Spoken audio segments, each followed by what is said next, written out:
जय श्री राम। रानी कुशवाहा का हाथ जोड़ के प्रणाम। और सब लोग कैसे हो? अच्छे हो? मैं भी अच्छी हूँ। अच्छा, मैं बता दूं आपको, सोमवती अमावस्या आ रही है।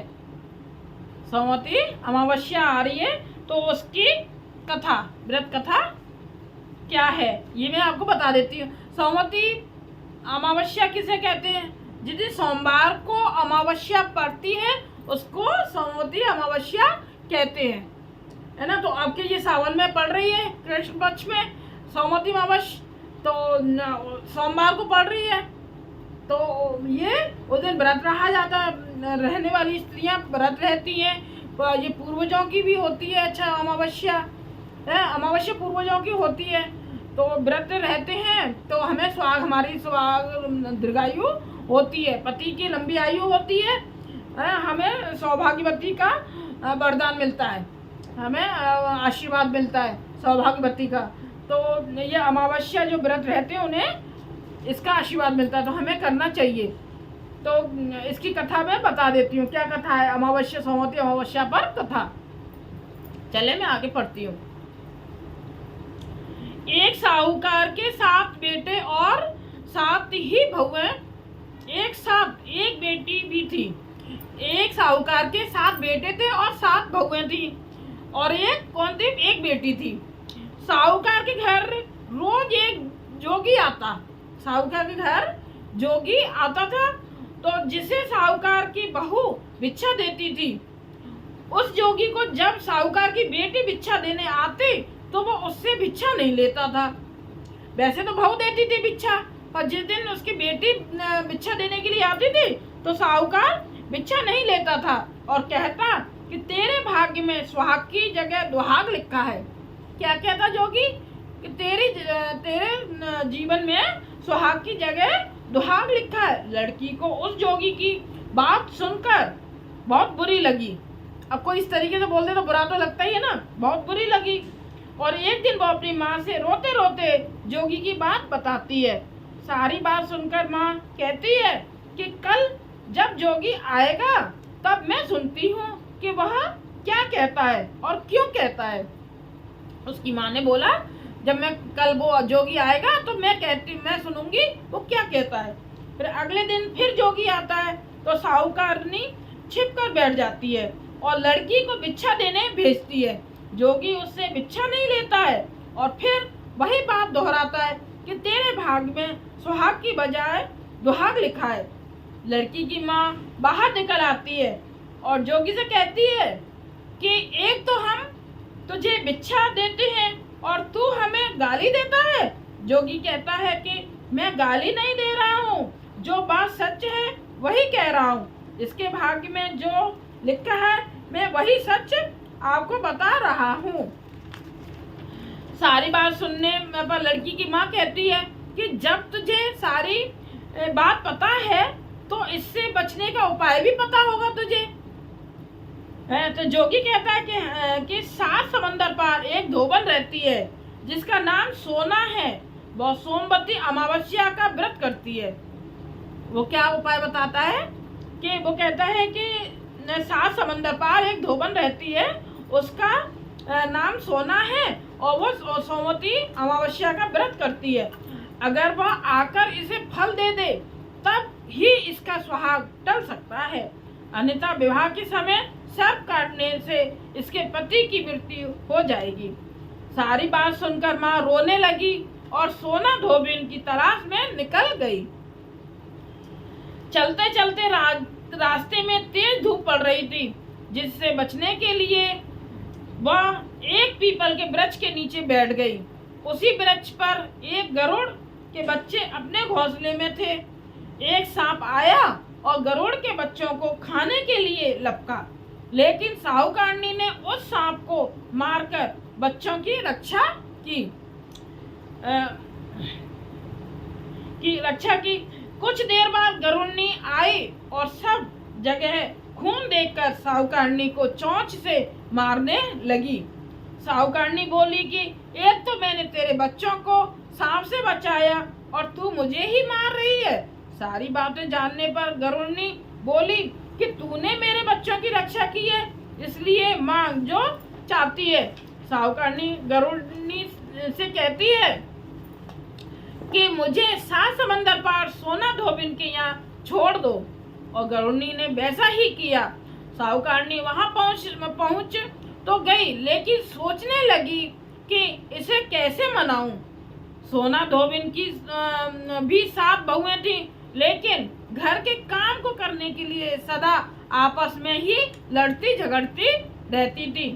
रात को जब सब सो जाते तो साहूकारनी आती और चुपके से सारा काम कर उजाला होने से पहले चली जाती। सारी बहुएं भी आपस में यही सोचती कि कौन सी बहू है जो सारा काम कर देती है, लेकिन एक दिन एक दूसरे से पूछने की हिम्मत किसी की भी नहीं होती। काम करने की बात सोना धोबिन ने भी देखी कि आजकल बहुएं लड़ती भी नहीं हैं और काम भी सारा हो जाता है। सोना धोबिन ने सारी बहुओं को बुलाया और पूछा कि आजकल तुम लड़ती भी नहीं हो और घर का सारा काम कौन करता है। बहुएं सास से झूठ कहती हैं कि लड़ाई करने से क्या फायदा, इसलिए हम मिलकर काम कर लेते हैं। सोना धोबिन को अपनी बहुओं की बात पर विश्वास नहीं होता और वह रात में जाकर वह स्वयं सच देखना चाहती थी कि और कौन काम करता है। वह ये मतलब छिपके देखना चाहती थी।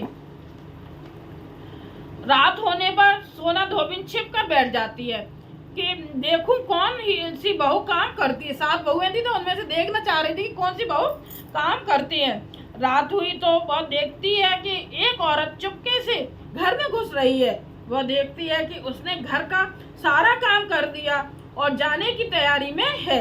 जैसे ही साहूकारनी जाने लगती है तो सोना धोबिन उसे रोकती है और पूछती है कि तुम कौन हो और क्या चाहती हो।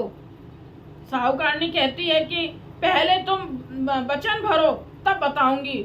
वह वचन भरती है कि तब साहूकारनी कहती है कि मेरी बेटी के भाग्य में दुहाग लिखा है, लेकिन तुम सोमवती अमावस्या करती हो तो मेरे साथ चलकर उसे सुहाग दे दो। सोना धोबिन वचन से बंधी थी तो वह साहूकारनी के साथ चलने को तैयार हो जाती है। जाते हुए सोना धोबिन अपने बेटों व बहुओं से कहती है कि मैं इस औरत के साथ इसकी बेटी को सुहाग देने जा रही हूँ, लेकिन अगर मेरे पीछे से तुम्हारे पिताजी मर जाएं तो उन्हें तेल के कूपे में डालकर रख देना। धोबिन साहूकारनी के घर पहुंच जाती है। साहूकारनी अपनी बेटी का विवाह करती है तो फेरों के समय सोना धोबिन कच्चा करवा दूध तथा तार लेकर बैठ जाती है। कुछ समय बाद सांप आया और दूल्हे को डसने लगा तो सोना धोबिन ने करवा आगे कर तार से सांप को बांध दिया और सांप मर गया। अब सोना धोबिन ने लड़की को सुहाग दिया और कहा कि जितनी अमावस्या मैंने की है उन सभी अमावस्याओं का फल साहूकार की इस लड़की को मिलेगा। अब आगे जो अमावस्या मैं करूंगी उनका फल मेरे पति व बेटों को मिलेगा।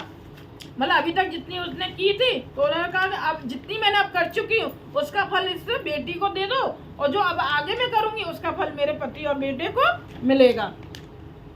सभी लोग सोमवती अमावस्या की जय जयकार करने लगे। सोना धोबिन अपने घर वापस जाने को तैयार हुई तो साहूकारनी ने कहा कि तुमने मेरे जमाई को जीवन दान दिया है, इसलिए तुम जो चाहो मांग लो।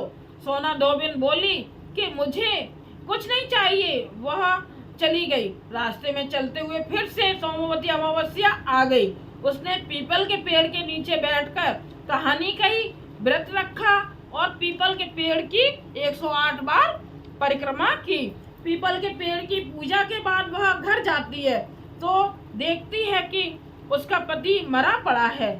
अब रास्ते में जो सोमवती अमावस्या उसने की थी उसका फल अपने पति को दे दिया, जिसके प्रभाव से वह पुनः जीवित हो गया। सब कहने लगे कि तूने ऐसा क्या किया जो तेरा पति जिंदा हो गया। वह कहती है कि मैंने तो ऐसा कुछ नहीं किया, बस रास्ते में सोमवती अमावस्या आ गई थी जिसका मैंने व्रत किया, कहानी कही और पीपल के वृक्ष की 108 बार परिक्रमा की। अब सारी नगरी में ढिंढोरा पिटवा दिया गया कि हर कोई सोमवती अमावस्या करेगा, पूजा करेगा, व्रत रखेगा, कहानी कहेगा और पीपल के वृक्ष की 108 बार परिक्रमा करेगा। हे सोमवती अमावस्या, जैसा आपने साहूकार की बेटी का सुहाग दिया वैसे ही सबका सुहाग दे।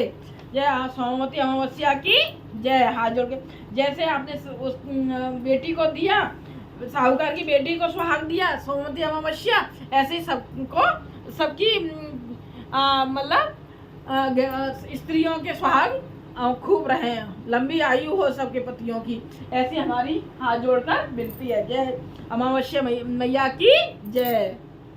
आपको कैसी कथा लगी आप जरूर बताना मुझे, और इसको सुनना, अमावस्या वाले दिन सुनना इसको, कथा को। जय श्री राम।